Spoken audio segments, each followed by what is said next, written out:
Lovely juniors, welcome back. This is the week 3 and day 2. So here we are discussing about the applications and applications of sensors and actuators in the automation and robotics, correct? So in this one part 3 we are discussing about the sensors in the driverless car.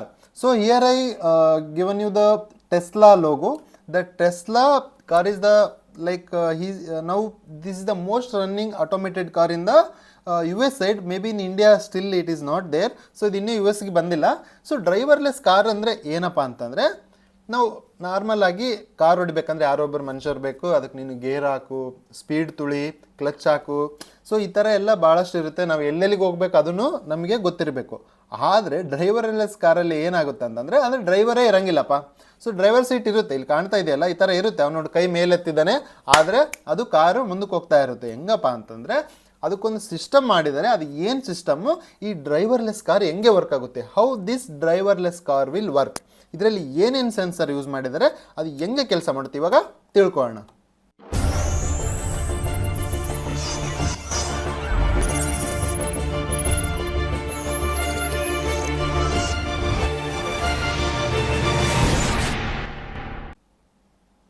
First ಒಂದು ನಿಮಗೆ ಇದು ಕೇಳ್ತಾರೆ, what is autonomous car ಅಂತ ಕೇಳ್ತಾರೆ, what is driverless car ಅಂತ ಒಂದು question ಕೇಳ್ತಾರೆ ಎಕ್ಸಾಮಲ್ಲಿ.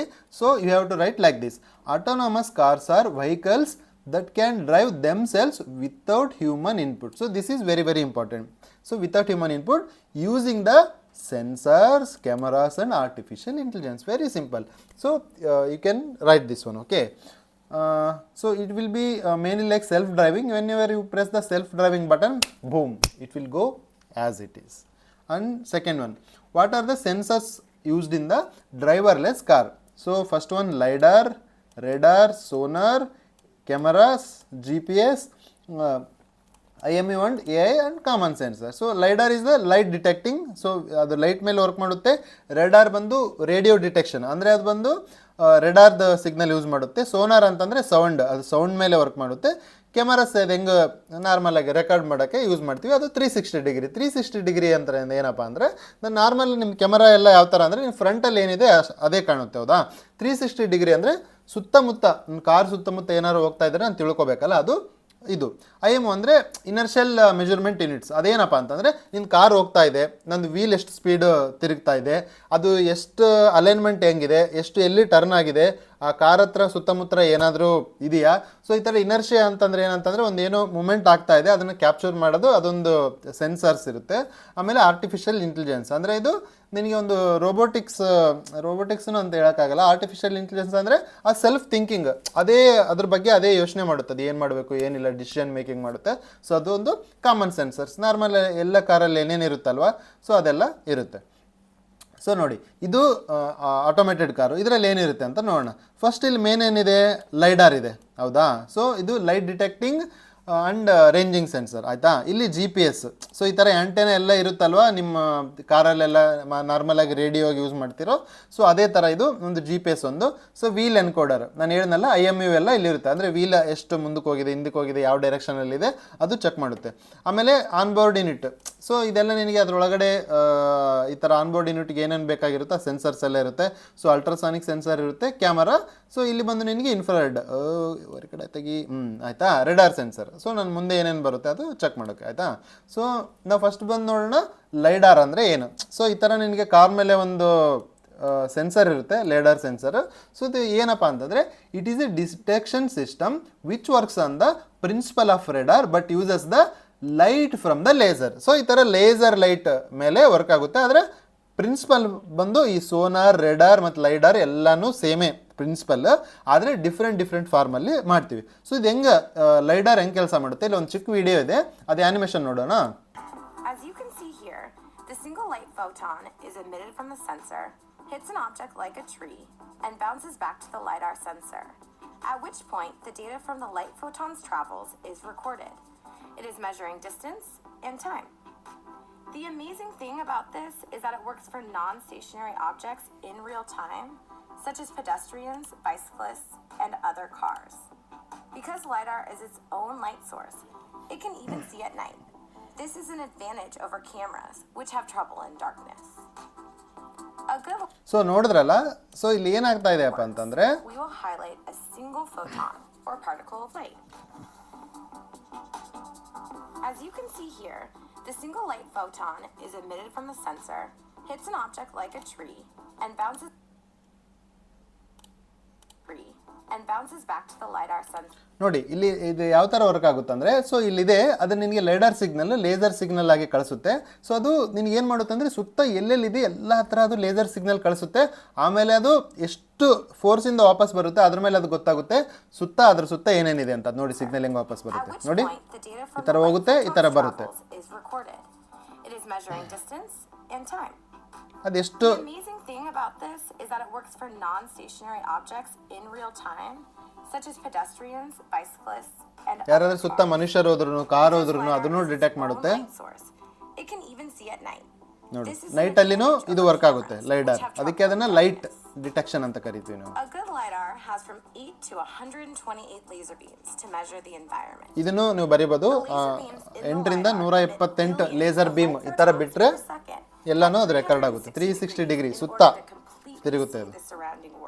It is pretty amazing that billions of data points and calculations are happening in real time. Real time ಅಂತಂದ್ರೆ ಎಕ್ಸಾಕ್ಟ್ ಟಾಪಿಂಗ್ ಆಗ್ತಿರೋದನ್ನೇ ನಾನು ನೋಡ್ತಾ ಇದ್ದೀನಿ, ಸೊ ಅದನ್ನ ರಿಯಲ್ ಟೈಮ್ ಅಂತ ಅಂತೀವಿ. ನೋಡು ಈ ತರ ಬಿಲ್ಡಿಂಗ್ ಎಲ್ಲ ಚೆಕ್ ಮಾಡುತ್ತೆ, ಸುತ್ತ ಏನೇ ಇರಲಿ ಅದು ಚೆಕ್ ಮಾಡಿಬಿಡುತ್ತೆ. Make them recognizable and show movement. ಆಯ್ತಾ?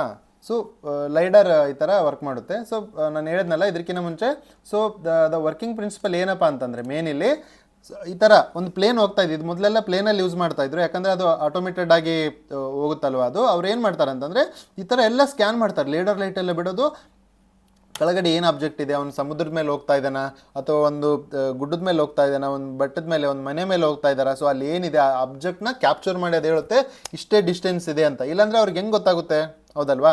ಸೊ ನೀವು ಈ ಥರ ಅವ್ರು ಏನಾದರೂ ಕೇಳಿದ್ರೆ ಇದನ್ನು ಅದು ಹೆಂಗೆ ವರ್ಕ್ ಆಗುತ್ತಲ್ಲ, ಇದು ಲೈಡರ್ ವರ್ಕಿಂಗ್ ಪ್ರಿನ್ಸಿಪಲ್ ಈ ಥರ ಬರೀರಿ. ಅದಾದಮೇಲೆ ರೇಡಾರ್ ಅಂತ ಹೇಳಿದ್ನಲ್ಲ, ಸೇಮ್ ಲೇಡರ್ ಯಾವ ಥರ ಲೇಸರ್ ಲೈಟೆಲ್ಲ ಬಿಟ್ಟು ಚೆಕ್ ಮಾಡ್ತಿತ್ತು, ಇದೂ ಅಷ್ಟೇ. ಇದು ಬಂದ ಮೇನು ರೆಡಾರ್ ಸಿಗ್ನಲ್ ಬಿಟ್ಟು ಚೆಕ್ ಮಾಡುತ್ತೆ. ಫಂಕ್ಷನಾಲಿಟಿ ಎಲ್ಲ ಆಲ್ಮೋಸ್ಟ್ ಸೇಮೇ.